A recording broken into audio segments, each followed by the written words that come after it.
But you have to make a subconscious decision to submit yourself. Yeah. So it's not by default, now you just got it made. I got two things to say about that. Yeah. Atheism is actually a conscious decision. It doesn't occur naturally. Not at all. No. You made a good point. We spoke earlier that when a person's up and hits some turbulence in a plane, yeah, and this is what Allah says in the Quran. He turns off his atheism. It just, for those few seconds, oh God, save me. Yeah. You know? Or they say there's no atheists in foxholes.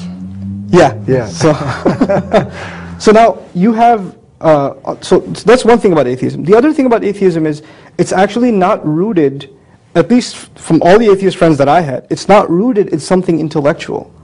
That's the facade. It's actually rooted in something psychological.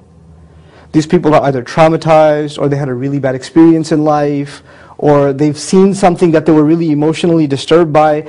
They decided to blame God for it, right? And as part of their reaction against God, you know what? What's the biggest offense I can do? He doesn't even exist, right? Yeah. So it starts with questioning God, and then moves on to the ultimate, supposedly offense against God. I don't even think He exists. So this would be something, like I said earlier, this is weird. Isn't it weird? It is weird. It is, to me, it's actually a disorder. Yeah. And these are disturbed people. If you've come to the conclusion of atheism, first of all, you've made an absolute statement about something you have no idea, right? The agnost is different from the atheist. The agnost at least says, I don't know. Maybe there is a God, maybe there isn't. I don't have a way of knowing. In that, at least there is some acknowledgement of humility that I don't know, right? At least there's that much, and we can work with that somewhat. But the atheist, with explicit, absolute, certainty, says there's absolutely no way there's a God.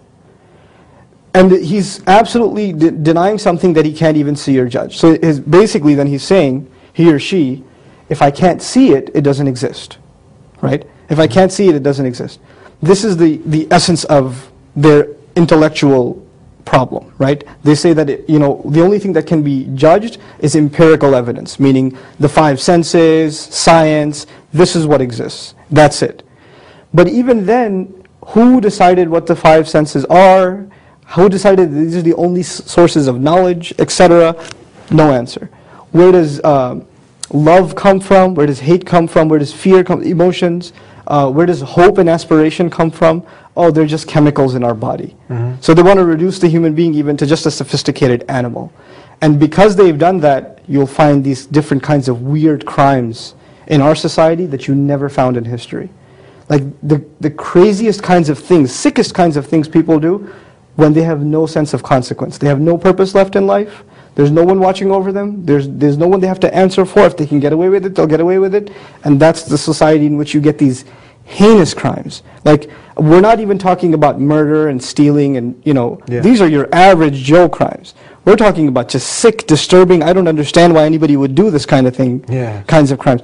That's a byproduct of atheism. You've taken hope and purpose away from people, and Allah calls them animals, or even worse. This is the even worse part. So tell us, maybe there's somebody here that he can relate to what you have to say. He might be somehow covering up that belief in the one God and something that's really rational, and he doesn't want to be weird anymore. How would you invite him and give him some basic dawah, inviting him and to something that's natural? I could speak from my personal experience. On the one hand, you have to have sincerity, and nobody can put that in you. You have to beg for it. If you kind of even say, if there's a God out there, I need sincerity. I sincerely seek you out. I'm sincerely in search of you. Ask for the guidance. Ask for the guidance. The other thing is, beyond that leap, beyond that seeking of guidance, what brought me to absolute conviction after my background in philosophy and this atheist phase and rationalizing everything, that exposure to Quran that I had wasn't just a spiritual experience.